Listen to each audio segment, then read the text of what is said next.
चलो ये पता है, आज हम बात करेंगे चैप्टर 9 के बारे में, ठीक है। चैप्टर 9 ही है ना ये, ठीक है। 9th का चैप्टर कौन सा है? 9, जिसका नाम है सर्कल यानी वृत्त। देखो पहली चीज पता है, सबसे बड़ी चीज क्या है, पहले हम ये जान लें कि आखिर वृत्त है क्या, ठीक है। सबसे पहली चीज तो यही पता होना चाहिए। तो चलो देखते हैं कि वृत्त क्या है।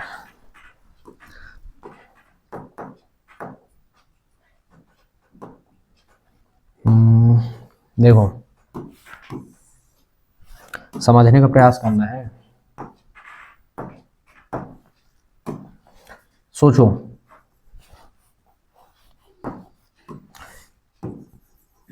जैसे अपन लोग वृत्त बनाते हैं ना, ठीक है, तो राउंडर उठाते हैं जब, ठीक है, जिसको प्रकार कहते हो, सुई को एक जगह रखते हैं और पेंसिल फंसा के ऐसे गोल गोल बना देते हैं, ठीक है। तो जहां पे अपन नोक फंसा देते हैं वो आपका निश्चित बिंदु होता है। क्या होता है? निश्चित बिंदु, ठीक है। निश्चित बिंदु से समान दूरी पर, ठीक ना, यानी कि कुछ दूरी पर जहां पे तुम पेंसिल रखते हो, ठीक है, और फिर गोल गोल घुमाते हो, तो देखो निश्चित बिंदु से समान दूरियों पर स्थित सभी ये बिंदु, जितने भी सब बिंदु, क्योंकि हम लाइन जब खींच देते हैं ना तो हमको इसमें बिंदु दिखाई नहीं दे रहा है, ठीक है, लेकिन रियल में ये सब क्या है? बिंदुओं से ही मिलकर बनी है। आप पढ़े थे ना, रेखाएं जो होती हैं बिंदुओं से मिलकर बनी हुई होती हैं। तो देखो निश्चित दूरी, ये जो निश्चित बिंदु है, इससे सभी बिंदु क्या हैं? समान दूरी पर होते हैं। कितनी दूरी पर होते हैं? समान दूरी पर होते हैं। जैसे एक साइकिल के पहिए पे नहीं होता है कि ये बीच वाला पॉइंट सेंटर कहलाता है और इससे समान दूरी पर स्पोक लगे होते हैं, बिल्कुल बराबर लगे होते हैं, तभी वो बिल्कुल सर्कल नुमा बनता है ना। तो आप मान लीजिए बिल्कुल सेम। तो इसकी डिफिनेशन जानते हो क्या है, ठीक ना? किसी निश्चित बिंदु से समान दूरी पर स्थित सभी बिंदुओं के समूह को हम क्या कहते हैं? वृत्त कहते हैं, ठीक है। गणित की भाषा में समूह कहते हैं। तो देखो ये पूरा सब समान दूरी पर चल रहा है, और पता है निश्चित बिंदु को हम क्या कहते हैं? वृत्त का केंद्र कहते हैं। निश्चित बिंदु को हम क्या कहते हैं? वृत्त का केंद्र कहते हैं। और जो निश्चित दूरियों पर बिंदु स्थित है ना, तो निश्चित दूरियों पर बिंदु के स्थित यानी बिंदुओं का जो समूह है ना, वो कहलाता है वृत्त की परिधि कहलाता है। वो क्या कहलाता है? वृत्त की परिधि। और निश्चित बिंदु से बिंदुओं के जो बीच की दूरी होती है ना, उसे हम क्या कहते हैं? वृत्त की त्रिज्या कहते हैं। क्या कहते हैं? वृत्त की त्रिज्या कहते हैं। आई बात समझ में हम क्या कह रहे हैं? और वृत्त के अंदर वाले भाग को हम अभ्यंतर के नाम से जानते हैं, अभ्यंतर कहते हैं, ठीक है। यानी वृत्त का जो अंदर का भाग है ना, वो वृत्त का कुल मिला के कहलाता है वृत्त का क्षेत्रफल। क्या कहलाएगा? वृत्त का क्षेत्रफल कहलाता है, ठीक है। वृत्त के क्षेत्रफल का फॉर्मूला अगर हम बताएं आपको तो क्या होता है? वृत्त का क्षेत्रफल क्या होता है? पाई आर का स्क्वायर। क्या होता है? पाई आर का स्क्वायर। और ये जो वृत्त की परिधि है ना, इसकी अगर हमको लंबाई ज्ञात करनी ना, तो कुल मिला के वृत्त की अगर हम परिधि की बात करते हैं तो क्या होता है? 2 पाई आर। ये क्या होता है? 2 पाई आर। पाई तो आप जानते हैं कि पाई का मान क्या होता है? 22/7 होता है। क्या होता है? 22/7 होता है, ठीक है। अच्छा ये तो मान लीजिए, ठीक है, ओवरव्यू था आपके लिए। तो अपन चलते हैं यहाँ, ठीक। इतनी सारी चीजें जानने के बाद सबसे मोस्ट इंपॉर्टेंट है यहाँ का थ्योरम, ठीक है, जो कि 4 अंक का या 3 अंक का खूब पूछा जाएगा।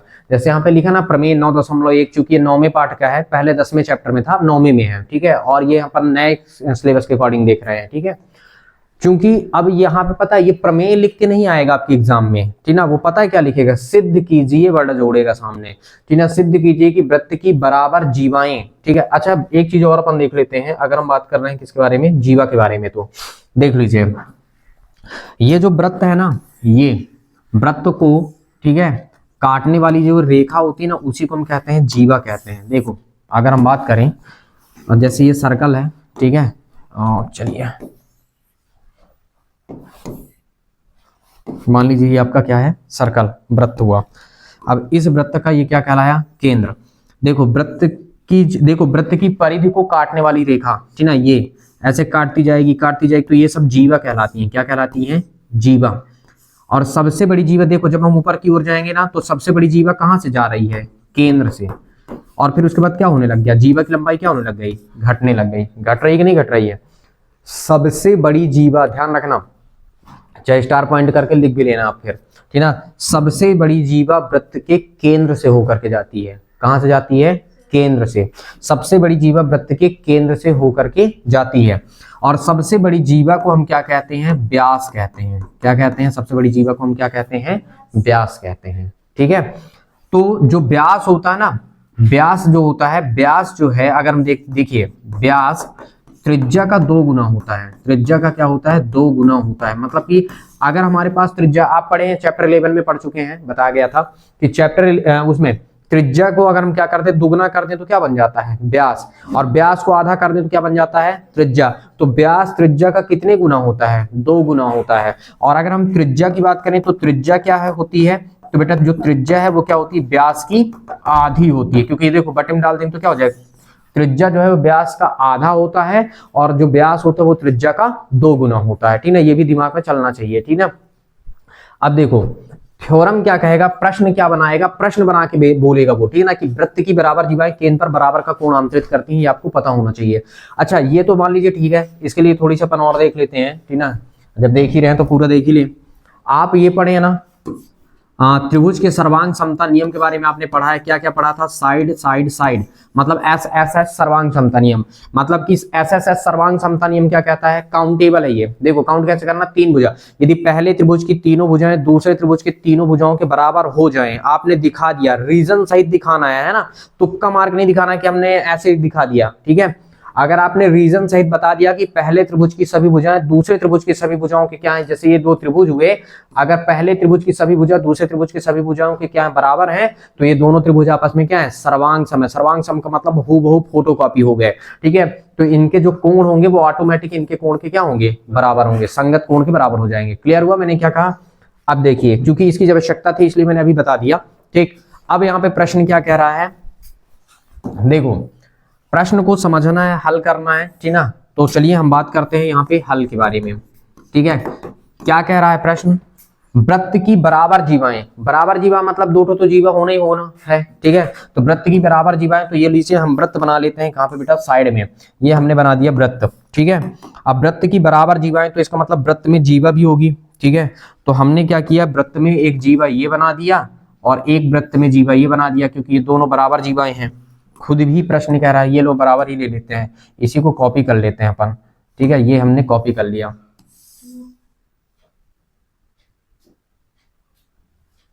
ये वृत्त की बराबर जीवाएं हो गई, ठीक है। और ये वृत्त की अगर बराबर जीवाएं हो गई, देखिए, और यहाँ पे क्या होगा? वृत्त का केंद्र हुआ। इसका हम नाम देते हैं ए, और इसको नाम दे दिए क्या? बी, और इसको नाम दे दिए हम थोड़ी देर के लिए ए डैश, और इसको नाम क्या दे दिए हम? B dash. आप अलग अलग नाम भी दे सकते हैं, ए बी बी सी, कुछ भी, जो आपकी इच्छा। प्रश्न क्या बोला? वृत्त की बराबर जीवाएं केंद्र पर बराबर का कोण आंतरित करती है, ये आपको प्रमाणित करना है, प्रूफ करना है।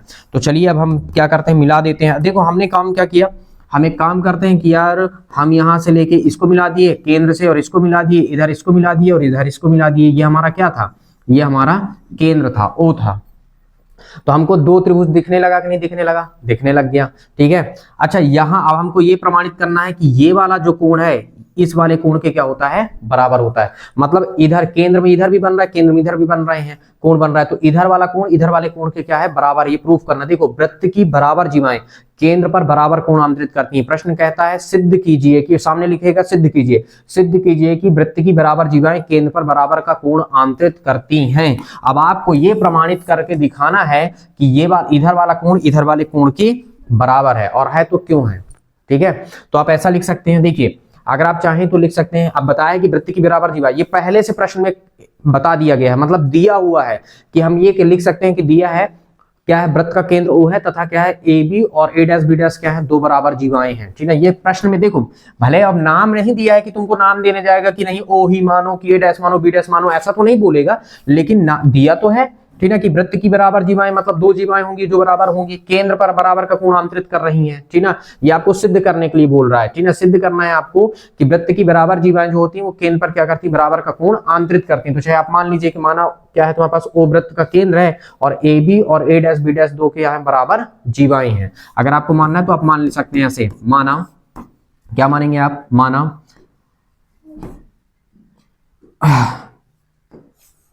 माना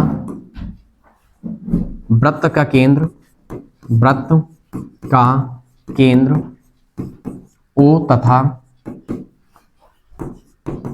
AB व A डैश B डैश बराबर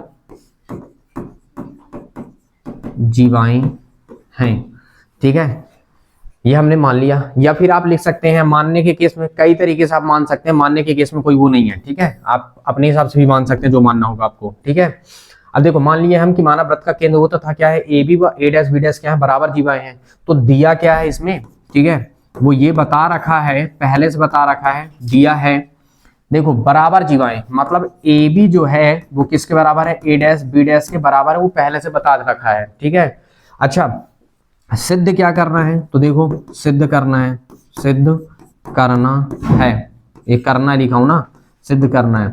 क्या सिद्ध करना है कि ये वाला कोण ये वाले कोण के बराबर, तो कोण को लिखेंगे ए ओ बी। हमको ये प्रूफ करना है कि कोण ए ओ बी जो है वो कोण किसके, इधर से ए डैश ओ और बी डैश के बराबर है। जहां पे कोण बनता है उस वाले चीज को, उसको हम कहाँ लिखते हैं, बीच में लिखते हैं। क्लियर हो, उसे हम कहाँ लिखेंगे, बीच में लिखते हैं ना, तो ओ में बन रहा है इसलिए बीच बीच में लिखा हूं। ये चीज हमको प्रमाणित करके दिखाना है। ठीक है, और जब प्रमाणित कर रहे हैं तो इसका मतलब क्या हुआ, अब देखते हैं। अब यहाँ पे तुम्हारे पास क्या हुआ, रचना आपने क्या किया, आपने काम भी तो किया है रचना का। रचना आपने किया है केंद्र ओ से, केंद्र ओ से देखो ए बी किसको किसको, ए बी फिर ए डैश व बी डैश को मिलाया, ये हमने काम किया है और ये रचना का काम हमारा हो गया। तभी तो त्रिभुज बना, नहीं तो त्रिभुज कैसे बनता, बनता क्या, नहीं बनता। ठीक है, अब ध्यान से देखिए, उपपत्ति, उपपत्ति, ठीक है, कि आखिर, ठीक है, अब हम उपपत्ति कर रहे हैं कि ये वाले दोनों कोण क्यों बराबर होंगे। तो दो त्रिभुज हमारे पास बने, कौन कौन से त्रिभुज बने, त्रिभुज बन रहा है कौन सा, ए या ओ ए बी, ठीक है, या ए ओ बी, कुछ भी लिख लो। ठीक है, और एक और त्रिभुज आपके पास, त्रिभुज कौन सा है, ए डैश ओ और बी डैश में। इन दोनों में आप किसको किसको बराबर लिख सकते हैं, ये आपको पता होना चाहिए पहले। ठीक है, तो आप बताइए, ए बी को हम ए डैश बी डैश के बराबर लिख सकते हैं, ए बी को हम किसके बराबर लिख सकते हैं, ए डैश और बी डैश के। क्यों लिख सकते हैं, रीजन देना पड़ेगा, क्योंकि ये पहले से दिया है। ये क्या है, दिया, बता रखा है कि जीवाएं, ये जीवा का काम कर रहा है, तो दोनों जीवा आपस में क्या है, बराबर है, ये पहले से बता रखा है। क्या मैं ओ ए को ओ ए डैश के बराबर लिख सकता हूं, ओ ए को ओ ए डैश के, और ओ बी को ओ बी डैश के बराबर लिख सकता हूं। अगर लिख सकता हूं तो रीजन भी देना पड़ेगा कि क्यों लिख सकता हूं। मैं ओ से ए डैश, ठीक है, और ओ से बी और ओ से बी डैश को बराबर लिख सकता हूं। क्यों लिख सकता हूं, रीजन ये है कि ओ ए और ओ बी, देखो केंद्र से परिधि तक की जो दूरियां हैं, और केंद्र से परिधि तक की दूरी को हम क्या कहते हैं, त्रिज्या। तो इसका मतलब ओ ए और ये ओ से ए और ओ से ए डैश, ये भी त्रिज्या है, ये भी त्रिज्या और ये भी त्रिज्या। तो त्रिज्या होने के साथ साथ त्रिभुज की भुजाओं का भी काम कर रहे हैं। तो हमने क्या बताया कि भैया ओ ए जो है वो ओ ए डैश के बराबर है। वैसे तो ये चारों भुजाएं बराबर हो गई, ये आपस में चारों बराबर हैं, लेकिन हमने ओ ए बराबर ओ ए डैश और ओ बी बराबर ओ बी डैश हमने लिख दिया। क्यों लिखा, चूंकि ये क्या है, चूंकि एक ही वृत्त की त्रिज्याएं हैं, ये एक ही वृत्त की क्या है, त्रिज्याएं हैं। ये आपका क्या हुआ, केस है। ठीक है, इसलिए हम बराबर किए हैं, समझ गया ना। और एक ही वृत्त की सभी त्रिज्याएं क्या होती हैं, बराबर होती हैं। जिस प्रकार एक ही पहिए के सभी क्या होते हैं, स्पोक क्या होंगे, बराबर होंगे, वैसे त्रिज्या भी बराबर हो गई सब। ठीक है, अच्छा जब बराबर हो गई तो आप बहुत ही ध्यान से देखिए, समझने का प्रयास करिए।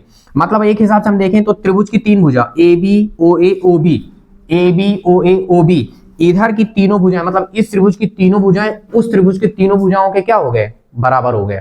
ठीक है, तो इसका मतलब ये जो त्रिभुज आपने लेके चला, त्रिभुज कौन सा, ए ओ बी, ये सर्वांग सम हो गया। सर्वांग सम का चिन्ह ये है, सर्वांग सम हो गया किसके, त्रिभुज ए डैश ओ और बी डैश के। और इसे आप ऐसे डिब्बे में बंद कर दीजिए। ठीक, किस नियम से सर्वांग सम हुआ है, तो आप बताएंगे साइड साइड साइड सर्वांग समता नियम से।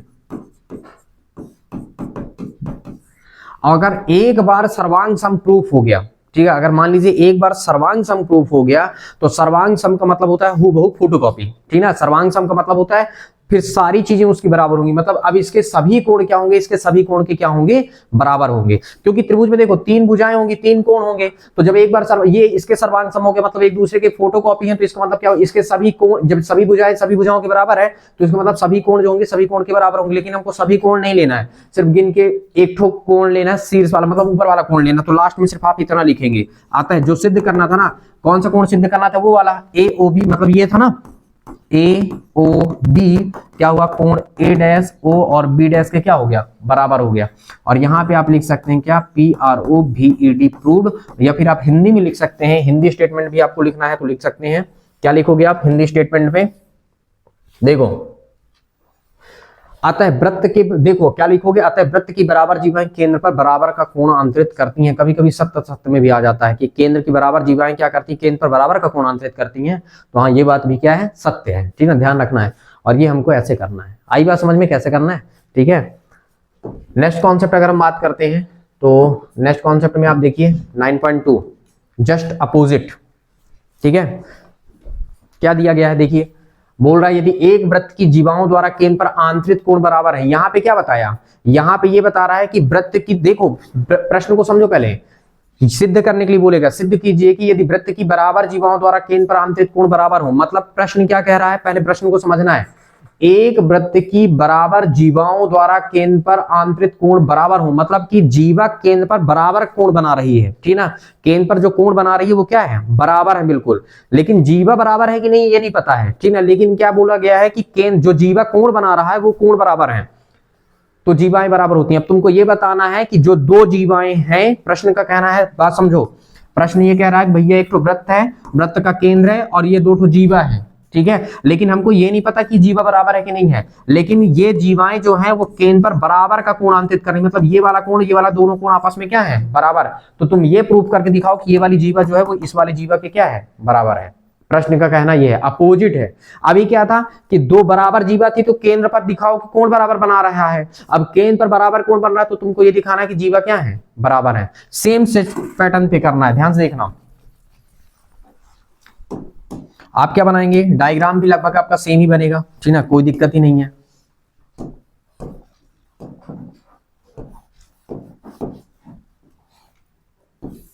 एक जीवा ये होगा, एक जीवा ये होगा, ठीक है। दो जीवाएं हैं आपके पास। अब देखिए ये आपके पास क्या हुआ, केंद्र। इस केंद्र का नाम हमने क्या दिया, O। इसे हम नाम देते हैं A और ये नाम क्या दे दिए B। हमें ये नहीं पता है ना कि जीवा बराबर है कि नहीं है, हमें ये पता है केवल कि भैया कोण बराबर है, केंद्र पर आंतरिक कोण क्या बराबर है, क्योंकि बता रखा है कि केंद्र पर आंतरिक कोण क्या है, बराबर है। इसको नाम दे दिए क्या, A डैश, और इसको नाम क्या दे दिए, B डैश। अब देखो फिर से काम किए, मिला रहे हैं, मिला दिए ना, O से हम क्या AB को मिला रहे हैं, इधर से A डैश और B डैश को मिला दिए, मिला के फुर्सत हो गए ना। ये वाला कोण हमारे इस वाले कोण के क्या है, बराबर है, ठीक। अब आप जो पढ़े ना पूरा बैकआउट में सब यहाँ पे यूज होगा, A to Z सब यूज हो जाएगा। अब देखना आप क्या करोगे जब हल, आप मान लो माना वृत्त का केंद्र O तथा AB, देखो AB और A डैश B डैश क्या है, जीवाएं हैं, ठीक है। हम मान रहे हैं, माना वृत्त का केंद्र O व AB व A डैश B डैश वृत्त की जीवाएं हैं, क्या है, जीवाएं हैं, ये हमने मान लिया। अच्छा दिया क्या है, ये देखो, अब आप क्या लिखोगे, दिया है, मान तो हम लिए, अब दिया क्या, वो ये बता रखा कि ये वाला जो कोण है, AOB वाला जो कोण है, AOB वो किसके बराबर है, कोण A डैश O और B डैश के बराबर है। ये चीज वो पहले बता दिया है, ठीक है, एक डायरेक्शन दे दिया, ठीक है। आपको सिद्ध क्या करना है, सिद्ध करना है, क्या सिद्ध करना बताओ, हाँ आपको ये सिद्ध करना है कि जीवाएं बराबर होती, मतलब आपको ये बताना है कि ये वाली जीवा इसके बराबर होती है। ये चीज हमको लिखना पड़ेगा भैया, हमको ये बताना है कि AB जो है वो A डैश और B डैश के क्या होता है, बराबर होता है। ये हमको प्रूफ करके दिखाना है। रचना आपने क्या किया, रचना आपने क्या किया है, केंद्र O से A, B, A डैश व B डैश को आपने क्या किया, को मिलाया, ये आपने काम कर दिया, मिला के फुर्सत कर दिए आप, ठीक है। अब आप उपपत्ति करेंगे, क्या करेंगे आप, उपपत्ति। चलिए उपपत्ति, ठीक है, जिसको हम इंग्लिश में प्रूफ कहते हैं, ठीक है। आप प्रूफ देंगे अब कि कैसे जीवाएं आप बराबर दिखा सकते हो, ठीक है। तो त्रिभुज जो बने वही उठा लो। त्रिभुज कौन सा बना, ए ओ बी, और एक त्रिभुज और कौन सा बना आपका, त्रिभुज ए डैश ओ और बी डैश। देखो ये ऐसे सवाल हैं, रेखा गणित के सवाल हैं कि आपको यहाँ पे बहुत ही केयरफुल दिमाग में रखना पड़ेगा। हर एक कॉन्सेप्ट को दिमाग में रखोगे ना आप, बैक आउट से एक एक पॉइंट टू पॉइंट, तभी समझ में आएगा। मतलब ध्यान से सुनना और समझना ज्यादा जरूरी है। अगर आप ध्यान से सुनेंगे और समझेंगे नहीं ना तो कभी नहीं बन पाएगा, ये भी ध्यान रखना है, ठीक है। आपको पता ही नहीं चल पाएगा कि हम क्या कर रहे हैं, ठीक। अब देखो ये हुआ। अब आपके पास इन त्रिभुजों में ढूंढना है, ठीक है, कि क्या क्या बराबर है, क्या क्या बराबर नहीं। तो एक तो चीज तो पहले से दिया है, ठीक है, कोई दिक्कत नहीं। आप ये बताओ, क्या हम देखो अगर एक हिसाब से देखें तो क्या क्या दिया है, ए ओ बी किसके बराबर दिया है, ए डैश ओ और बी डैश के। हम क्यों बराबर लिखें, चूंकि ये दिया हुआ है, पहले से दिया है, ठीक है। अब दिमाग लगाओ, हम क्या ओ ए को ओ डैश के नहीं बराबर, ओ से ए को ओ से ए डैश के बराबर लिख सकते हैं, और ओ से हम बी को क्या लिख सकते हैं, ओ से बी डैश के बराबर लिख सकते हैं। क्यों लिख सकते हैं, चूंकि एक ही वृत्त की त्रिज्याएं हैं, एक ही वृत्त की क्या है, त्रिज्याएं हैं। और एक ही वृत्त की त्रिज्याएं सब क्या होती हैं, बराबर होती हैं। एक ही वृत्त की सभी त्रिज्या क्या होगी, बराबर होगी, ठीक है। तो अब देखो एक हिसाब से देखा जाए तो ये वाला इसके बराबर, ये वाला इसके बराबर, ये वाला कोण भी दिया था, तो मतलब क्या हुआ, साइड एंगल साइड। मतलब कौन सा नियम लग गया, साइड एंगल साइड का रूल से तुम्हारे पास लग गया। मतलब ये तुम्हारे पास क्या हुआ, त्रिभुज ए ओ बी सर्वांग सम हो गया त्रिभुज किसके, ए डैश ओ और बी डैश के। ये दोनों आपस में सर्वांग सम हो गए। क्यों, किस नियम से सर्वांग सम हो गए, साइड एंगल साइड सर्वांग समता नियम से, सर्वांग समता नियम से, ठीक। ये आपके पास सर्वांग समता नियम है। तो आपको ये पता होना चाहिए, ठीक है, कि हम क्या कर रहे हैं, साइड एंगल साइड से क्या कर रहे हैं, सर्वांग समता नियम से हम इसको लगा के प्रूफ कर दिए, ठीक है। क्योंकि अगर ये कंडीशंस है त्रिभुज में कि अगर पहले मतलब एक त्रिभुज की दो भुजाएं और उसके बीच का कोण अगले त्रिभुज की दो भुजाएं और उसके बीच के कोण के बराबर हो जाता है, तो वो त्रिभुज क्या हो जाते हैं, साइड एंगल साइड सर्वांग समता नियम से क्या हो जाते हैं, सर्वांग सम हो जाते हैं। देखो ये दोनों भुजा था, ये कोण, ये दोनों भुजा, ये कोण, ठीक है, तो सर्वांग सम हो गया। और अगर एक बार सर्वांग सम हो गया तो मतलब एक दूसरे के फोटोकॉपी हो गए, ठीक है, तो मतलब सब कुछ बराबर हो जाएगा। तो लास्ट में आप क्या लिखेंगे आता है, और जब सर्वांग सम है तो इसका मतलब ए बी किसके बराबर होगा, ए डैश बी डैश के। तो आप क्या लिखेंगे, ए बी बराबर क्या हुआ, ए डैश और बी डैश। और आप लिख देंगे सिद्ध हुआ, या इंग्लिश से लिख सकते हैं क्या, प्रूव्ड, या फिर हिंदी स्टेटमेंट भी लास्ट में आप लिख सकते हैं, ठीक है। क्लियर हुआ मैंने क्या कहा। तो ये चीज आपको विशेषता थोड़ी सी पता होना चाहिए कि आपको करना कैसे है।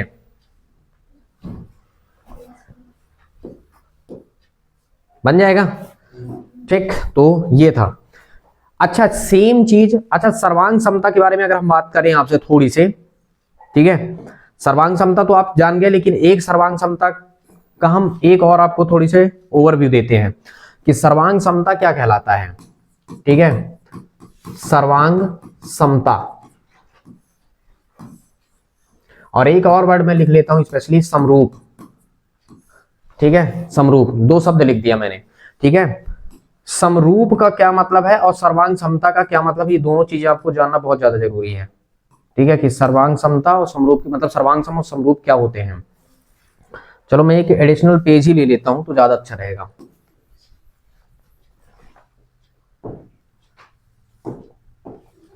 देखो मैंने क्या कहा, एक वर्ड पहले आप समझिए, समरूप। ऐसी आकृतियां इस दुनिया की, मैं एक की नहीं बात कर रहा, इस दुनिया की ऐसी आकृतियां जो आकार में समान हो। आकार का मतलब जानते हो गणित की भाषा में क्या है, आकार अगर मैं बिल्कुल देसी भाषा में बताऊं, ठीक है ना, तो आकार का मतलब क्या है, रूप, ठीक है। आकार का मतलब किसकी बात हम कर रहे हैं, रूप, इंग्लिश में शेप कहते हैं, ठीक है। ऐसी आकृतियां जो रूप में समान हो, ठीक है, रूप में क्या हो, समान हो, उन्हें हम क्या कहते हैं, समरूप आकृतियां कहते हैं। नाम से स्पष्ट देखो, समरूप, समान रूप, समान रूप वाली आकृतियों को हम क्या कहते हैं, समरूप कहते हैं, ठीक है। जैसे मान लो सपोज दैट, देखना ना, बात समझते जाना, ये इनका रूप समान है कि नहीं है, भले छोटा बड़ा है तो क्या हुआ, हम छोटा बड़े की बात नहीं कर रहे हैं, रूप समान है कि नहीं, है ना, ठीक है। और देखिए आप,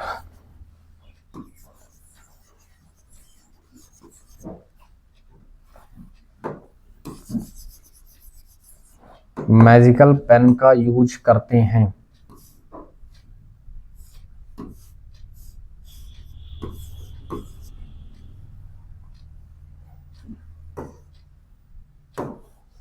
चलो हाथी तुम देखो,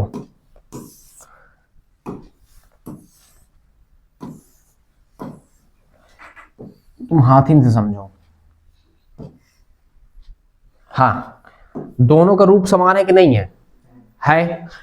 हमको अच्छा, आकार का मतलब उसके साइज से नहीं है, आकार का मतलब रूप से है, ठीक ना। कुछ लोग आकार का मतलब पता है, आकार का मतलब साइज से समझते हैं, नहीं, आकार का मतलब उसके रूप से है। दोनों के रूप समान है कि नहीं है, है, सीधी बात है ना, दोनों के रूप समान है। और आपके पास कई सारे, अगर आप लेना चाहते हो ले लो, कोई पेड़ होड़ ले लेते हैं अपन, चलो।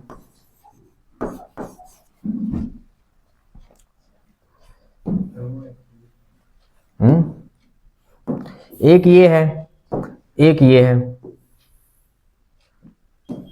अब आप देख के बताइए कि दोनों के आकार क्या हैं, दोनों के रूप समान हुए कि नहीं हुए, हुए, ठीक है।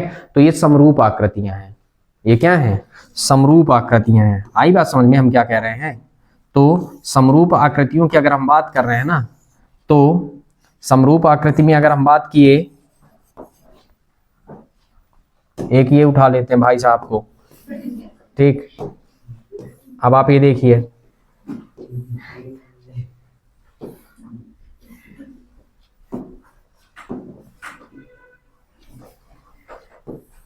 हाँ, अब आप ये बताइए दोनों के रूप समान है कि नहीं है, है ना। अब आप ये भी बताइए, इन भाई साहब को उठा लिए, ठीक है, ये बगल में बैठ गए, ठीक है, ये भी तो दोनों समान रूप के हैं, ठीक है। समरूप का मतलब होता है सिर्फ रूप में समान, लेकिन सर्वांग सम का मतलब जानते हो क्या होता है।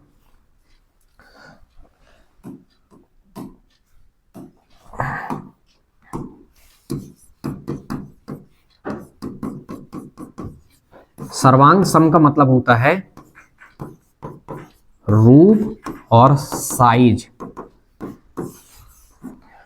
ऐसी आकृतियां जो रूप में और साइज में क्या होती हैं, बराबर होती हैं, ठीक ना, उसे हम क्या कहते हैं, सर्वांग सम कहते हैं। अब अगर मैं इस भाई साहब का नाम देता हूं कि इनका नाम ए है, इनका नाम बी है और इनका नाम सी है, तो जो ए भाई साहब है ना वो बी के समरूप हैं, उनके रूप में समानता है। ए भाई साहब सी के भी समरूप हैं, लेकिन बी वाले भाई साहब जो हैं वो सी के समरूप भी हैं और सी के साइज में बराबर भी हैं। दिखा आपको, ये बी वाला जो है वो सी के बराबर है कि नहीं है, रूप में बराबर है कि नहीं है, रूप में बराबर है, वही दिख रहा है, रूप एक समान है, तो समरूप तो है, हम कहेंगे समरूप है। लेकिन बी वाला जो है वो साइज में भी तो बराबर है भाई, साइज में बराबर नहीं दिख रहे, दोनों दिख रहे हैं। तो जब साइज में बराबर है और एक समान रूप है, ऐसी आकृतियां जो साइज में एक समान हो, मतलब साइज उनका बराबर हो और रूप उनका बराबर हो, तो ऐसी आकृतियों को हम सर्वांग समाकृति कहते हैं, समझ गए। लेकिन त्रिभुज में कंडीशन ये होती है कि त्रिभुज में कुछ एडिशनल भी लगते हैं, जैसे एंगल एंगल एंगल, इसमें भी सर्वांग समता होता है कि त्रिभुज का नियम ये कहता है कि अगर तुम पहले त्रिभुज के तीनों कोण दूसरे त्रिभुज के तीनों कोण के अगर बराबर बता दिए तब भी आकृति सर्वांग सम हो जाएंगी। त्रिभुज के गुणधर्म है ये। साइड साइड साइड चलता है कि अगर पहले त्रिभुज की तीनों भुजाएं दूसरे त्रिभुज की तीनों भुजा के अगर बराबर दिखा दिए तो इसका मतलब दोनों आकृतियां सर्वांग सम हो जाएंगी। साइड एंगल साइड का रूल्स भी है, तो साइड एंगल साइड का रूल्स ये कहता है कि पहले त्रिभुज की दो भुजा और उसके बीच का एक कोण अगर तुम दूसरे त्रिभुज की दो भुजा और उसके बीच के एक कोण के बराबर कर दोगे तब भी वो त्रिभुज क्या हो जाएंगे, सर्वांग सम हो जाएंगे। तो मतलब थोड़ी से एडिशनल दिया गया है त्रिभुजों के लिए, ठीक है, कि त्रिभुज कब और एडिशनल सर्वांग सम कहलाएंगे, ठीक है। तो ये ध्यान रखना है। क्लियर हुआ मैंने क्या कहा। तो सर्वांग सम का मतलब क्या है, रूप में और साइज में अगर बराबर है तो उसे हम क्या कहते हैं, सर्वांग सम कहते हैं, और अगर केवल रूप में बराबर है तो उसे हम क्या कहते हैं, समरूप कहते हैं, ठीक है। तो देखो ये दोनों समरूप हैं, ठीक है। अगर मान लो मैं इसी को और उठा लिया, इसी का कॉपी कर लिया, तो इसका क्या मतलब है, देखो ये पहला, ये दूसरा और ये तीसरा, ये तीनों आपस में समरूप हैं, ठीक ना, लेकिन तीनों आपस में सर्वांग सम नहीं है, ठीक ना। सर्वांग सम केवल कौन है, ए और 2, मतलब पहला वाला और दूसरा नंबर, ठीक ना, पहला और दूसरा, ठीक ना, ये ए नहीं है, ये पहला है, पहला और दूसरा दोनों आपस में क्या है, सर्वांग सम है। क्यों सर्वांग सम है? कोई भी आकृति सर्वांग सम क्यों है, होती है? क्योंकि दोनों आकार में क्या है, आकार मतलब रूप में भी बराबर है और साइज में भी बराबर है। साइज को हिंदी में अमाप कहते हैं। क्या कहते हैं? अमाप कहते हैं। आकार और अमाप में जो चीजें बराबर होती है उसे हम क्या कहते हैं, सर्वांग सम कहते हैं। और जो केवल आकार में बराबर होती है, आकार मतलब रूप में बराबर होती है, उसे हम क्या कहते हैं, समरूप कहते हैं। ठीक है, तो चलते हैं, ये आपका क्लियर हुआ ना। अब देखो ये आपका जो प्रश्न बन रहा है ना, ये 9.1 का है। किसका है? 9.1। हाँ, अब 9.1 में क्या बोला, देखो ध्यान से सुनना। वो तुमको शुरू का लाइन स्टेटमेंट नहीं देगा, ठीक है, कि तुमको शुरू का स्टेटमेंट दे देगा। वो केवल सिद्ध करने से लिखता है प्रश्न। क्या बोलेगा? सिद्ध कीजिए कि सर्वांग समवृत्तों की बराबर जीवाएं उनके केंद्र पर बराबर का कोण आंतरित करती हैं। भैया सर्वांग सम अगर वृत्त है तो इसका मतलब सब कुछ बराबर। सर्वांग सम का मतलब सब कुछ बराबर। सब कुछ बराबर का मतलब उसका एरिया भी पूरा बराबर होगा, उसका साइज भी बराबर। सर्वांग सम का मतलब क्या बताया मैंने भी? सर्वांग सम का मतलब क्या, कि उसका आकार मतलब रूप भी बराबर होगा और उसका साइज भी बराबर होगा। तो साइज बराबर होगा तो त्रिज्या भी बराबर होगा। तो क्या बोला गया है? याद कीजिए कि दो वृत्त सर्वांग सम होते हैं। हाँ ठीक है, याद कर लेंगे। उनकी त्रिज्याएं बराबर हो तो उनकी त्रिज्या तो ऐसी भी बराबर होंगी। सर्वांग सम आकृति में क्या होगा, त्रिज्या भी बराबर होगा और उनका रूप भी दिखेगा बराबर रहेगा।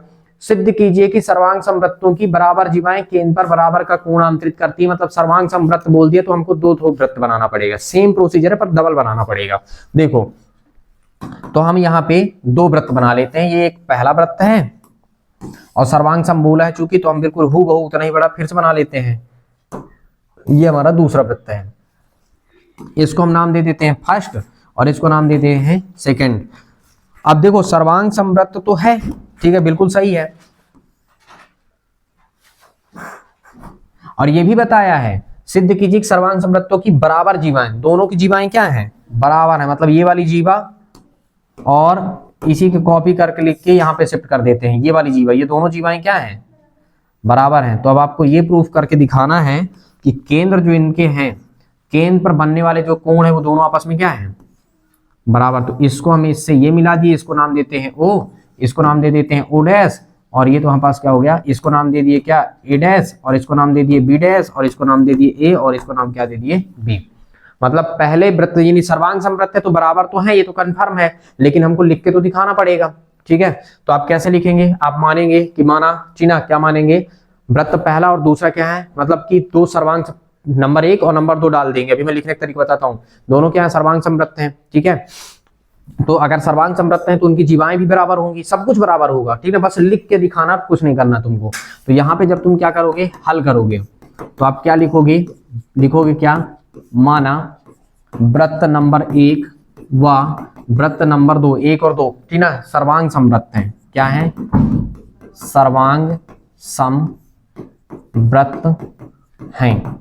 ठीक है, तो दिया क्या है तुम्हारे पास, देखो इसके लिए दिया है, क्या दिया कि जीवाएं बराबर हैं। पहले बताया, देखो सिद्ध कीजिए से पढ़ना है, सर्वांग समवृत्तों की बराबर जीवाएं, ठीक है, मतलब ए बी जो है वो किसके बराबर है, ए डैश और बी डैश के, ये बराबर जीवाएं हो गई। ठीक है, अच्छा तुम्हारे पास क्या हुआ, ये दिया है, और देने के बाद तुम्हारे पास क्या हो गया, हमको सिद्ध क्या करना है, सिद्ध करना है, सिद्ध ये करना है कि केंद्र पर बराबर का कोण आंतरित करती है। मतलब कि कोण पर, यहाँ पे देखो ये वाला कोण और ये वाला कोण क्या हो तुम्हारे पास, बराबर होनी चाहिए। मतलब कि यहाँ पे केंद्र पर क्या हुआ, ए ओ बी वाला जो कोण है वो किसके, ए डैश ओ और बी डैश के क्या होना चाहिए, बराबर होना चाहिए। ये चीज आपको क्या करना है, प्रूफ करना है।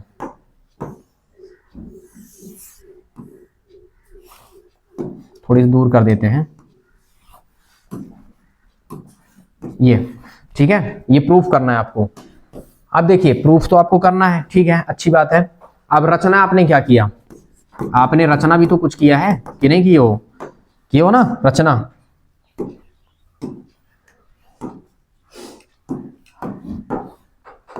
हाँ, तो रचना आपने क्या किया,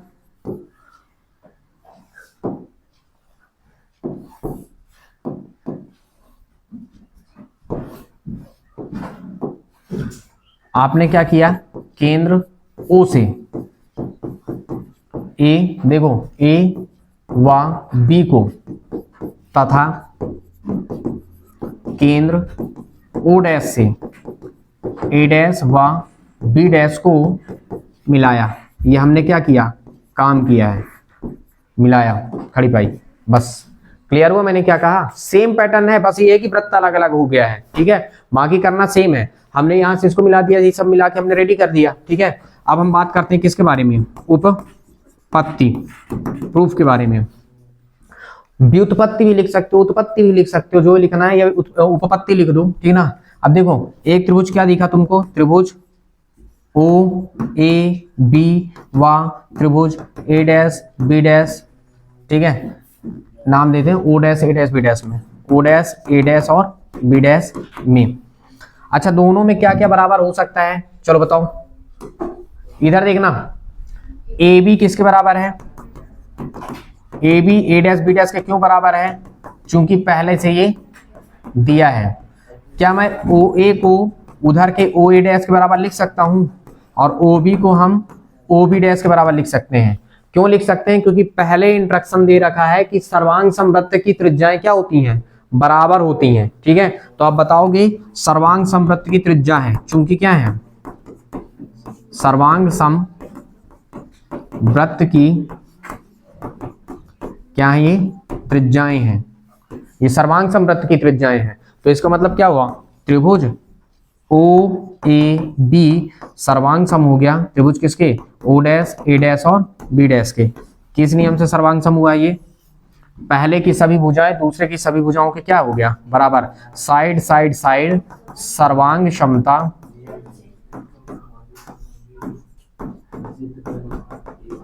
नियम से। और अगर एक बार सर्वांग सम हो गया तो जो बराबर नहीं होता है त्रिभुज में, वो सब आपस में क्या हो जाते हैं? बराबर। जो पहले बराबर नहीं थे वो अब सब क्या हो गए? बराबर। तो लास्ट में क्या लिखोगे?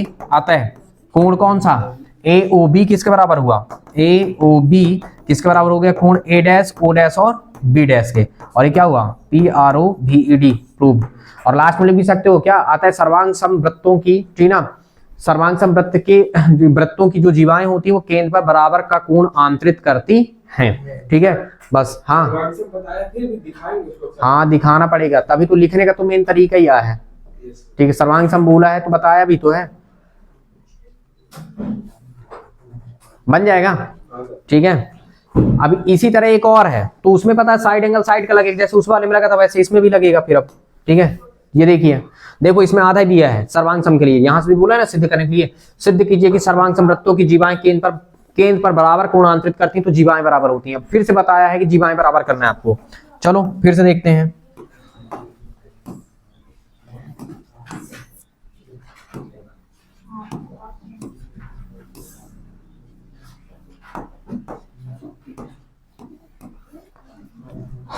हाँ देखो इधर,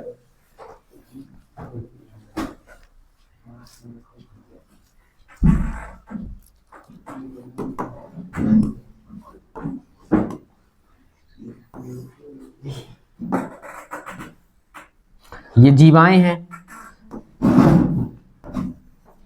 अच्छा देखो जीव, इधर सुनो, सब वृत्त भले सर्वांग सम हो जाएं, ठीक है, लेकिन जरूरी नहीं है ना कि जीवाएं बराबर ही हो।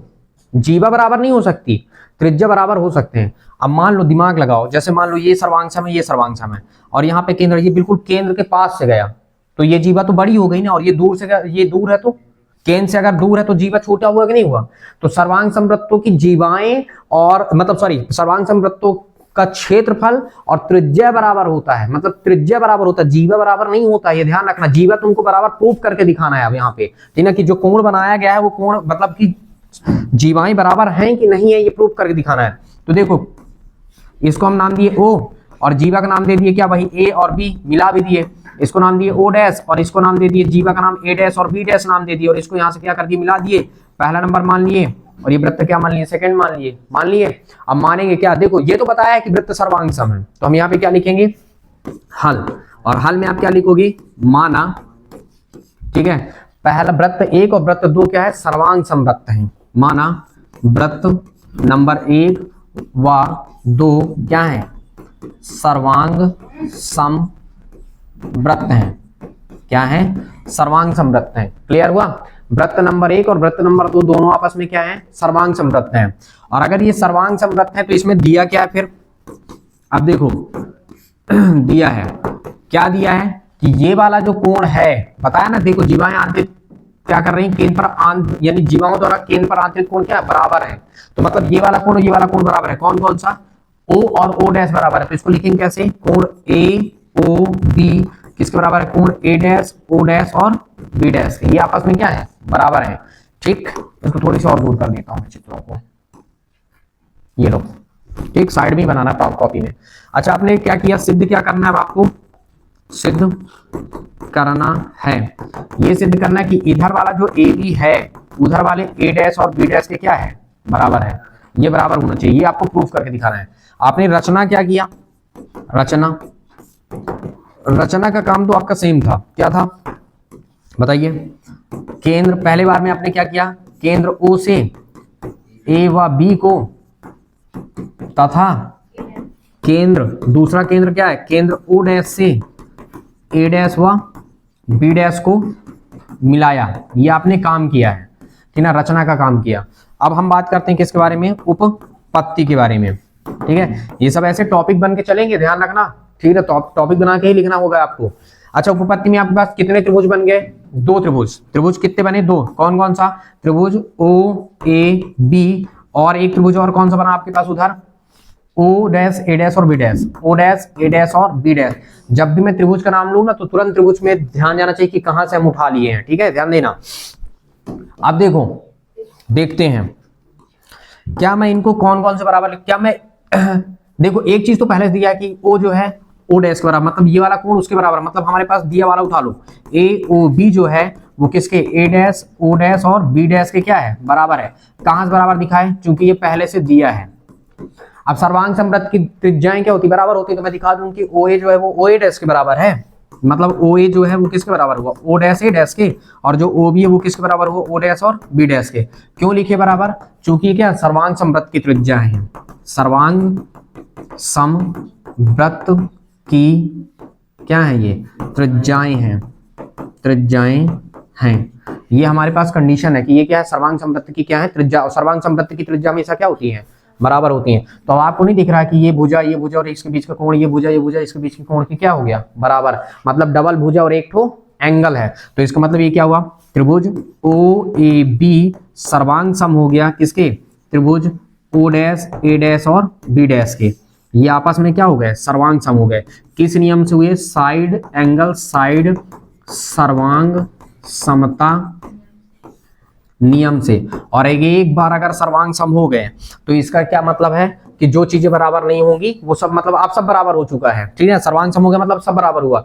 अब सब बराबर हुआ तो हम क्या बता सकते हैं कि ये वाली AB वाली भुजा जो है वो A डैश B डैश की क्या हो जाएगी, बराबर। आता है AB किसके बराबर होगा, आता है तुम्हारे पास AB जो है वो A डैश और क्या हुआ, B डैश के बराबर हो गया, और ये क्या हुआ, PROVED, प्रूव्ड। ठीक, ऐसे करना है, बन जाएगा।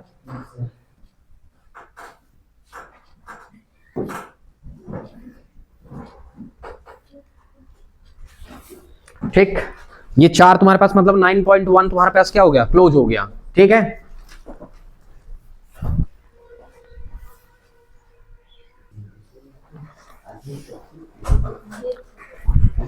हाँ, नेक्स्ट देखते हैं हम, देखो 9.3, ये भी एक प्रमेय है आपका। 9.2 के मतलब 9.1 खत्म और 9.2 के आगे ये सब यूज होंगे तभी सवाल हल होगा। देखो क्या बोल रहा है, एक वृत्त के केंद्र से, ध्यान से सुनना है, कोई एक वृत्त है और वृत्त के केंद्र से एक जीवा पर डाला गया लंब। जब हम क्या करते हैं, वृत्त के केंद्र से, मतलब कहने का मतलब देखो समझो, पहले एक वृत्त है, वृत्त का केंद्र है और एक जीवा है, तो केंद्र से हम क्या कर रहे हैं, जीवा पर लंब डाल रहे हैं। तो क्या बोला गया, डाला गया लंब जीवा को समद्विभाजित करता है, मतलब ये जीवा को दो बराबर भाग में तोड़ देता है। ये प्रूफ करना है, ये तुमको सिद्ध करना है। सामने जोड़ेगा, सिद्ध कीजिए, सिद्ध कीजिए कि यहां सामने जोड़ के रखेगा वो, ठीक है, प्रश्न जब फ्रेम होगा, सिद्ध कीजिए कि एक वृत्त के केंद्र से जब किसी जीवा पर लंब डाला जाता है तो जीवा को दो बराबर भाग में तोड़ देता है। कैसे तोड़ देता है, मतलब कहने का ये मतलब है कि जैसे मान लो हमारे पास एक वृत्त है, बात समझना, और इस जीवा की लंबाई मान लेते हैं कि 100 सेंटीमीटर है, ठीक है, समझना। ठीक, हमारे पास एक वृत्त है, इस वृत्त में जीवा की लंबाई कितनी है, 100 सेंटीमीटर। और अगर हम केंद्र से जीवा पर लंब डाल दें, 90 डिग्री का कोण बना दें, तो ये 100% है कि 50-50 में टूट जाएगा। कैसे टूट जाता है 50-50 में, ठीक ना? समद्विभाजित कैसे हो जाता है, समान दुभाग में कैसे टूट गया, ठीक ना? किस नियम से टूटा है, ठीक ना? कैसे टूट गया, ये चीज आपको प्रमाणित करना है। इसीलिए प्रश्न कह रहा है कि सिद्ध करना है, सामने जोड़ेगा, सिद्ध कीजिए। सिद्ध कीजिए कि वृत्त के केंद्र से जीवा पर डाला गया लंब जीवा को समद्विभाजित करता है, मतलब समान दुभाग में तोड़ देता है। आप प्रैक्टिकली करिए ना, कोई दिक्कत नहीं। एक आप बना लीजिए, सर्कल बनाइए, जीवा डालिए और केंद्र से लंब डाल के देखो उसमें तुम जैसे तुम लंब डालोगे, अगर तुम 10 सेंटीमीटर का जीवा खींचो ना, तो तुम जैसे लंब डालोगे ना तो 5-5 में टूट जाएगा, ठीक है? अगर तुम 5 सेंटीमीटर का जीवा डाले हो ना, बना दिए हो, तो जब लंब डालोगे ना तो 2.5 में टूट जाएगा, पर टूटेगा बिल्कुल इक्विवेलेंट ही टूटता है, ठीक है? रट लेना कि जब भी किसी जीवा, मान लो ऑब्जेक्टिव में आ गया, ठीक है, कि जीवा की लंबाई 10 सेंटीमीटर है और वृत्त के केंद्र से जब हम क्या करते हैं, जीवा पर लंब डालते हैं, तो जीवा कितने भाग में कितने सेंटीमीटर टूटेगा, तो 5-5 में टूटेगा। ध्यान रखना, थोड़ी दिमाग में होना चाहिए। समझ गए हम क्या कहे? अब चलो प्रूफ करके दिखाते हैं ये कैसे होता है। ये सिद्ध करने के लिए आएगा। सिद्ध कीजिए कि वृत्त के केंद्र से जीवा पर डाला गया लंब जीवा को समद्विभाजित करता है या समान दुभागों में क्या कर देता है, तोड़ देता है, ठीक है? तो चलते हैं, देखो एक हमने बना लिया क्या, सर्कल, वृत्त बन गया। और वृत्त के बाद हम बना लेते हैं एक, इसमें डालते हैं क्या, ये हमने ले लिया जीवा, ये हमारा क्या आ गया, जीवा, बात समझना। और ये आपका क्या हुआ, केंद्र, ठीक है? अब केंद्र क्या है, ओ है, ये क्या है, ए मान लेते हैं, एक जीवा ए और ये जीवा क्या है, मतलब जीवा ए भी है, ठीक है? समझते जाइए। अब हम जब केंद्र से क्या कर रहे हैं, जीवा पर लंब डाल रहे हैं, क्या डाल दिए, लंब, क्या डाल रहे हैं, लंब, ठीक है? खुद बताया, लंब डाल रहे हैं मतलब कितने का कोण बना होगा, इधर 90 और इधर भी कितने का बना होगा, 90 बना होगा, स्वाभाविक सी बात है। अब हमने क्या किया, इसको हम क्या कर देते हैं, इसको मिला रहे हैं और हम क्या कर दिए, इसको मिला दिए। ये हमारा काम था, एडिशनल काम हमने किया। क्लियर हुआ हमने क्या किया? तो दो त्रिभुज आपको दिखने लगे कि नहीं दिखने लगे, दिखने लग गए ना। अब इन्हीं दोनों त्रिभुज से हम सब जो भी काम होगा कर लेंगे, ठीक? और इसको हम रख दिए साइड में, ठीक है? चलो देखो, मानने का तरीका आप क्या मानोगे, पहले हल करोगे तो हल माना वृत्त का केंद्र ओ तथा जीवा क्या है, ए बी है, ठीक है? माना वृत्त का केंद्र ओ तथा जीवा क्या है, ए बी है, ठीक है? अब ध्यान, एक चीज और दिमाग लगाओ तो थोड़ी सी, अगर ये 90 का कोण बन रहा है तो इसका मतलब इधर वाला उधर वाला सब क्या है, समकोण त्रिभुज हुआ ना भाई। अगर आधार पे दिमाग लगाओ, अगर ये आधार बना तुम्हारा, बात समझना, ये आधार है और यहाँ पे आधार में 90 डिग्री का कोण बन रहा है, तो इसका मतलब यहां से जब हम इसको मिलाएंगे तो समकोणीय त्रिभुज बनेगा, ठीक है? एक हिसाब से समझ गए हम क्या बोले? क्योंकि ये देखो, इसके सामने वाली भुजा क्या कहलाती है, मतलब ये अभी हम नियम भी लगाएंगे, इसलिए मैं बता रहा हूं आपको, ठीक ना? क्योंकि यही नियम लगेगा भी, ठीक है? चलिए देखते हैं अभी, फिर हम आपको बताते हैं। अब देखिए ये हुआ। नेक्स्ट अगर हम केस देखते हैं, अब तुम्हारे पास दिया क्या, ये देखो दिया है, क्या बोला गया था कि वृत्त के केंद्र से जीवा पर डाला गया लंब, मतलब ये दिया है कि जो देखो, इसको लंब को हम नाम दे देते हैं, इसको वाले पॉइंट को नाम दे दिए क्या, एल नाम दे दिए थोड़ी देर के लिए, ठीक है? प्रश्न जानते हो क्या, मतलब ये दिया है कि जो OL है वो लंब है AB पर, बेटा ये लंब का चिन्ह है ऐसे, ठीक है? मतलब ये आधार है, आधार में ये लंब हो गया, पड़ गया, समझ गया ना? तो लंब का चिन्ह का मतलब लंब का चिन्ह है ये, ठीक है? इधर इधर 90 का कोण होगा, इसीलिए हम इसको ऐसे लिखते हैं शॉर्ट में कि OL जो है, O से L जो है वो AB पर क्या है, लंब है। उल्टा ना कर देना, AB लंब है OL पर ना कर देना है, OL जो है वो AB पर लंब है, इसलिए पहले मैंने OL लिखा, फिर लंब का चिन्ह लगाया, फिर मैंने क्या लिख दिया, AB। अच्छा, इसका मतलब क्या हुआ, अगर लंब है तो इसका मतलब क्या हुआ, अर्थात क्या, अर्थात पता है OLA कोण कौन सा, उल्टा लिख दिया मेरा, OLA बराबर कोण कौन सा, OLB, दोनों कितने होंगे, 90 होंगे भाई साहब, क्योंकि लंब डला है, लंब मतलब 90 डिग्री का कोण बन गया, ठीक है? अब 90 का अगर कोण बन गया तो इसका साफ क्या मतलब हुआ, अब ये देखिए, ये तो ठीक है दिया था आपने, रचना अब सिद्ध क्या करना, पहले ये देखते हैं, सिद्ध करना है, ये दिया था, अब सिद्ध करना है, सिद्ध करना है, क्या सिद्ध करना बेटा, ये सिद्ध करना है कि ये वाला पार्ट और ये वाला पार्ट दोनों आपस में क्या है, बराबर है। मतलब ए से लेके एल और एल से लेके बी ये दोनों आपस में बराबर भाग में टूट गए हैं, ये आपको प्रूफ करना है, ठीक है। क्योंकि ये जो जीवा है वो दो बराबर भाग में टूट रहा है, तो एल से टूटेगा इधर और इधर, दोनों वाला पार्ट क्या होगा, दोनों टुकड़े बराबर हो जाएंगे, ठीक है। ये सिद्ध करना है। अच्छा, रचना आपने क्या किया, रचना आपने किया है, ठीक है। केंद्र जो O था, केंद्र O से आपने ए व क्या किया है, बी को मिला दिया है, आपने ये मिलाया, ठीक है, बिल्कुल सही आपने किया। अब आपने क्या किया, ठीक है। अब हमारे पास चलेगा अगला टॉपिक, क्या चलेगा, उपपत्ति, कि आखिर कैसे त्रिभुज कौन कौन से बताओ, त्रिभुज कौन सा बना, OLA और त्रिभुज किसमें, OLB में, ठीक है। अब दिमाग लगाइएगा थोड़ी से, दोनों त्रिभुज में क्या मैं O से A को, ठीक है, O से A को O से B के बराबर लिख सकता हूं कि नहीं लिख सकता, बताओ। क्यों लिख सकते हैं, O से A O से B, हाँ, चूंकि एक ही वृत्त की त्रिज्या है ये क्या है, चूंकि एक ही वृत्त की त्रिज्याएं हैं, एक ही वृत्त की त्रिज्याएं हैं, ये हमारे पास कंडीशन है, ठीक है। अच्छा, क्या मैं OL को OL के बराबर लिख सकता हूं कि नहीं, क्यों, चूंकि ये क्या है, उभयनिष्ठ है, क्या ये उभयनिष्ठ है। ये सब चैप्टर 7 का काम आता है, चैप्टर 7 इसीलिए अब आदमी पढ़ लेता है, ठीक है, कि चैप्टर ये वाला पूरा काम आने लगे, आपके दिमाग में आने लगे, ठीक है। अच्छा, अब क्या लिख सकता हूं मैं, एक तो कोण भी तो दिया है, ठीक है, कोण कौन सा, OLA बराबर कोण OLB, ये तुम्हारे पास दोनों कितने हैं, 90 डिग्री के हैं, चूंकि हम बता देते हैं, चूंकि ये क्या है, दिया है। अब ये तुम्हारे पास थोड़ी से हो सकता है कि तुमको लगे कि यार हमारे लिए तो नया है, पर ध्यान दीजिएगा थोड़ी से, ठीक है। क्या था, ये लंब है, लंब वाली भुजा है और 90 का कोण है ये वाला, तो ये देखो एक हिसाब से पता है क्या है, कोण, ये देखो कर्ण कर्ण कर्ण कर्ण कहलाया ये, और ये लंब लंब है और यहाँ पे 90 का कोण है, तो ये वाले दोनों त्रिभुज पता है सर्वांग सम तो हो जाएंगे। देखो त्रिभुज क्या हो गया, OLA सर्वांग सम हो गया त्रिभुज किसके, OLB के, ये दोनों सर्वांग सम हो गए। किस नियम से हो रहे हैं, RHS से, सर्वांग समता नियम से,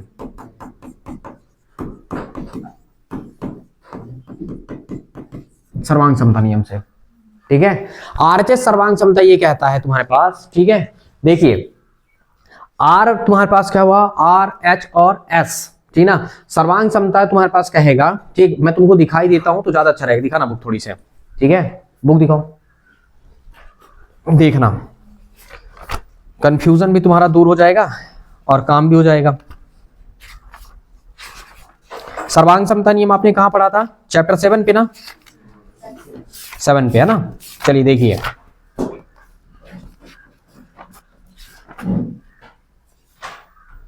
देखो इधर देखना, ये है RHS सर्वांग समता नियम। RHS सर्वांग समता नियम, R का मतलब तुम्हारे पास होता है राइट एंगल, ठीक है ना, R का मतलब राइट एंगल और H का मतलब हाइपोटेनस और S का मतलब होता है तुम्हारे पास क्या, साइड, ठीक है।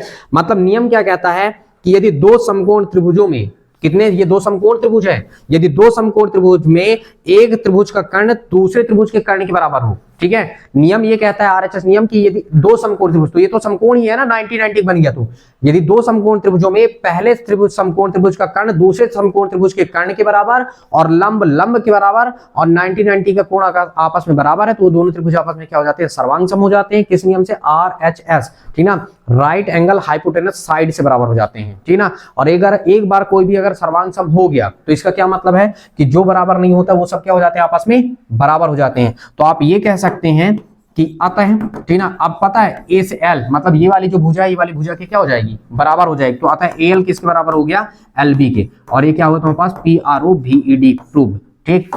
ये आपको थोड़ी देखो, एक आध दो बार जब आप प्रैक्टिस करोगे ना बेटा तब बनेगा, ऐसे नहीं बन पाएगा ये, ठीक ना, दिमाग में रखना भी पड़ेगा, ठीक। तो लगातार 2-4 दिन प्रैक्टिस करना तो बनने लग जाएगा, ठीक। ये था, क्लियर हुआ। अच्छा, इसी तरह एक और सवाल है, ठीक है, इसी तरह एक और है, ठीक है, थ्योरम एक और है, और देखिए, वृत्त के केंद्र से जीवा पर, देखो क्या बोला गया, एक वृत्त के केंद्र से एक जीवा को समविभाजित करने के लिए खींची गई रेखा जीवा पर लंब होती है, ये आपको बताना है, ठीक है।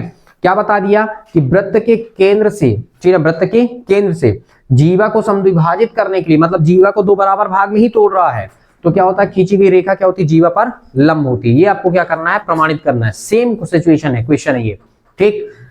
हाँ, कहने का क्या मतलब, बता दें इसको, क्या बता दें, चलो देख लो, लास्ट तो है, देख ही लेते हैं, ठीक है, क्यों छोड़ें।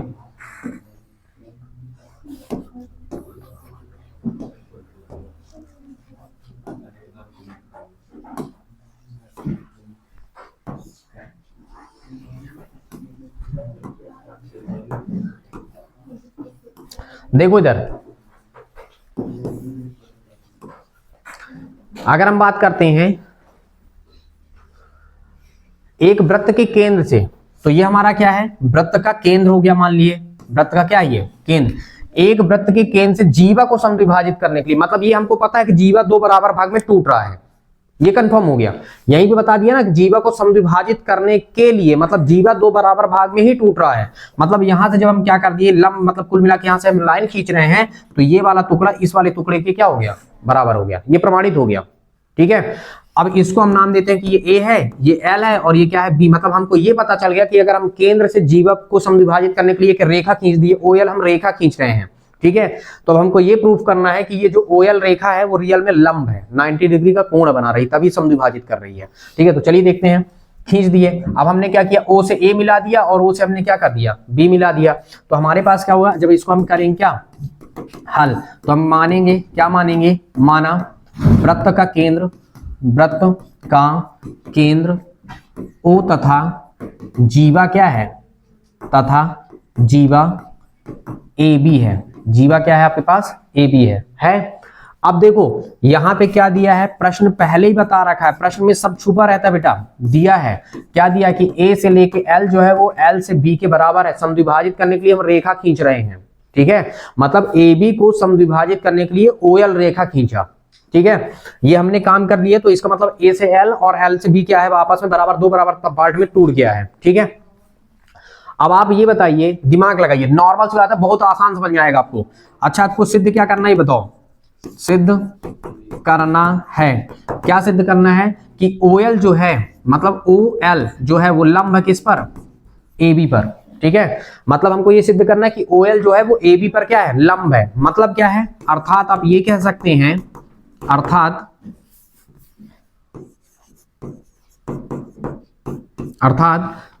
ओ एल ए कोण कौन सा, ओ एल ए कोण किसके, ओ एल बी बराबर कितना होगा, 90। ये अप्रूव करना है आपको, ठीक है। ओ एल ए बराबर ओ एल बी कितना होगा, 90 डिग्री का कोण आपके पास ये होना चाहिए, ठीक है। होना चाहिए, नहीं होगा ही, ठीक है, क्योंकि प्रूफ करना है, तो ये प्रूफ करके दिखाएंगे अपन कि इतने का 90 का ही होगा, तभी तो लंब होगा। अच्छा, ये तो हमारा था सिद्ध करना। आपने रचना क्या किया, क्या हुआ, दिक्कत है क्या कहीं पे, तो पहले रचना लिख लें तब ना उत्पत्ति लिखेंगे, पहले उत्पत्ति लिखने बाद रचना लिख दें, कहते हो क्या। देखो हमने क्या किया, केंद्र ओ से ए व बी को हमने क्या किया, मिलाया। ये हमारा क्या था, काम था, मिला दिए, ठीक है, मिलाया, ठीक। अब उपपत्ति, उपपत्ति कौन कौन से त्रिभुज बने हैं, त्रिभुज कौन सा बना, ओ एल ए, और कौन सा बना तुम्हारे पास, और क्या बन गया, त्रिभुज ओ एल बी में, ठीक है। क्या मैं ओ एल से ओ एल को बराबर कर सकता हूं, क्यों, हाँ, उभय निष्ठ है, कर सकता हूं, ठीक है। क्या मैं ओ से ए को ओ से बी के बराबर कर सकता हूं, कर सकता हूं, ओ से ए को, ये वाले को इसके बराबर, बताओ क्यों कर सकते हैं, एक ही वृत्त की त्रिज्याएं हैं, ओ से ए और ओ से बी को अगर हम बराबर रखना है तो क्यों कर रहे हैं, क्योंकि ये क्या है, एक ही वृत्त की त्रिज्याएं हैं, एक ही वृत्त की त्रिज्याएं हैं, ये हुआ। नेक्स्ट केस अगर हम बात करते हैं, सॉरी डबल लिख दिया, हल्ला करोगे तुम लोग तो डबल ही ट्रिपल ही लिख दूंगा मैं, ठीक है, ठीक है, ये हो गया। नेक्स्ट क्या बताओ, अगर हम ए से एल को क्या एल से बी के बराबर लिख सकते हैं, लिख सकते हैं, क्यों दिया है। तो अब आप बताइए, पहले त्रिभुज की सभी भुजाएं दूसरे त्रिभुज की सभी भुजाओं के क्या हो गया, हुआ प्रूफ की नहीं, ठीक है। तो कौन सा सर्वांग समता नियम लग गया, मतलब आपके पास क्या त्रिभुज ये जो था त्रिभुज कौन सा ओ एल ए सर्वांग सम हो गया त्रिभुज किसके ओ एल बी के। किस नियम से सर्वांग सम हो रहा है ये, साइड साइड साइड सर्वांग समता नियम से, इस नियम से सर्वांग सम हो गया। और अगर एक बार सर्वांग सम हो गया तो जो चीज नहीं होता है वो सब इक्वल हो जाता है, ठीक है। तो आप लास्ट में क्या लिख देंगे, आता है क्या लिखेंगे कि जो आपका OL है वो लंब है किस पर, AB पर, ठीक है। अर्थात आप ये भी कह सकते हैं, अर्थात कौन कौन सा कोण था, कोण OLA बराबर कोण OLB बराबर कितना का होगा, 90 का। और ये क्या हुआ, PROVED प्रूव्ड। ये इस तरह लगाया जाना है, आई बात समझ में, ठीक। तो देखो ऐसा तो नहीं है कि आप एक ही बार में लगा ले जाएंगे, ठीक है, ऐसा थोड़ी से कहना संभव नहीं है, ठीक है, क्योंकि लगा भी सकते हैं आप, लेकिन कोशिश करिए, ठीक है, कि हम पूरा का पूरा एक आध दो बार अच्छे से लगा डालें, ठीक ना। यहाँ से क्वेश्चंस बनेंगे तो आप 100% है कि 4 अंक यहाँ से उठा ले जाएंगे, 4 या 3 अंक का आना ही आना है, फिक्स है बिल्कुल, ठीक है। तो मेरे हिसाब से समझ में आ गया होगा, और अगर नहीं भी आया तो एक आध दो बार जरूर देख लेना, वीडियो वगैरह देख लेना, तो अच्छे से कंफर्म हो जाएगा, क्लियर हो जाएगा, ठीक है। ये था तुम्हारे पास 9.1 से लेके, ठीक है, थ्योरम था 9.1 से 9 प्रमेय। वो कभी नहीं लिखेगा कि भैया तुमको प्रमेय लिख दे कि 9.1, ठीक है, ऐसा कुछ नहीं लिखेगा, सामने क्या जोड़ देगा, सिद्ध कीजिए, ठीक है, क्लियर हुआ। तो ठीक है, बताइएगा कि क्लासें कैसी लगी फिर, ठीक है डियर, आज के लिए फिलहाल इतना ही फिर।